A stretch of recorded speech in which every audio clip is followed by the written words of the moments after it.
We're now joined by David DeBatto. He's a geopolitical analyst and former US Army counterintelligence agent, to discuss the rapidly shifting transatlantic relationship, including US troop reductions in Europe, rising trade tensions with the EU, and the latest developments in the Russia-Ukraine war diplomacy. David, welcome back to TVP World. Thank you for taking the time. Thank you for having me again. It's a pleasure. So I want to start with the relationship between the US and Germany. There are a number of tensions here. The first, of course, being Chancellor Merz's comments on Trump not having a strategy in Iran, for example. But also now with the tariffs that President Trump is imposing or threatening to impose on European countries and on cars and trucks, or trucks and buses, I beg your pardon, and with that industry sector in Germany being an enormous part of Germany's total economy, things are going from bad to worse. Would you agree?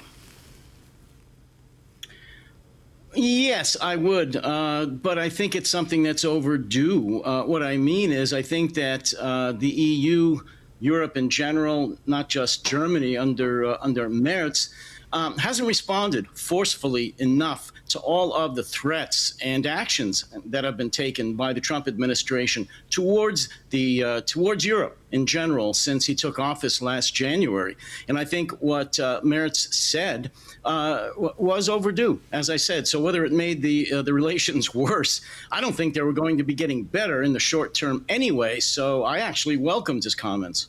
So what do you think European leaders, including Merz, of course, should be saying to push back?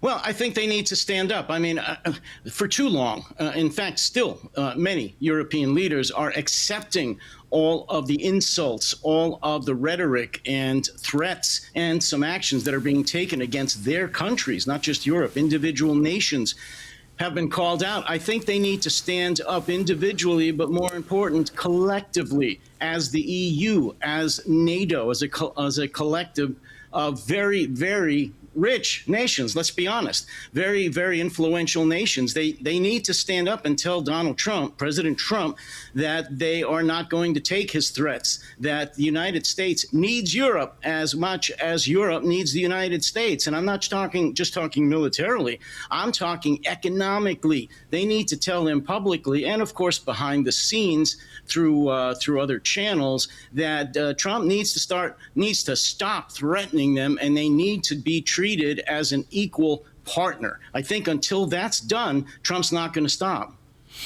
OK, I'd like to move on now to the troop withdrawals. Are we making a mountain out of a molehill? I mean, 5,000 from 36 doesn't sound like it's going to make any strategic difference. Are we overreacting? Yes and no. I mean, you're right. There's approximately 34,000 American troops left in Germany, approximately 80,000 on the continent in general. What they're proposing is the equivalent of what's known as a brigade-sized unit. So will it overall affect the readiness, the posture of American military troops in Germany? No. But what it does say is that it's putting into action a threat that the Trump administration has made for many years, going back to his first administration back from 2017, which is to either pull out of NATO entirely or to remove all or some of the troops from Germany. He's now following up on this threat. So it's very possible that this may be the first of many such troop reductions, not just in Germany, but across Europe in general. So in that sense, yeah, I think it's very important. Yes, I mean, there is mixed messaging, isn't there? I mean, President Trump has said that he was even prepared to increase the number of American troops in Poland, for example. But when it came to Spain and Italy, he was talking of doing the reverse. So it's difficult to see a coherent strategy towards this plan in Europe. Now, of course, the shortage of weapons that have been has occurred as a result of the US war in Iran has meant that many European countries aren't getting what they need, what they've ordered, what they've already paid for. And that, of course, includes Ukraine in its war against Russia. How would you characterize the US policy towards Ukraine specifically and the EU generally in terms of the provision of armaments? Well, nothing new from me. I've said this for years. I would say it in one word: disgraceful. Starting with at least the Biden administration for the trickle down of arms that he gave to Ukraine instead of supplying him with what they needed from the very, very first day back in February of 2022. It was a disgrace. And the same thing, to a lesser extent, but the same thing would have to go for Europe, the EU and NATO. They didn't wake up. They were too complacent. They were lulled by many, many decades of peace. And yes, depending on the umbrella of the United States.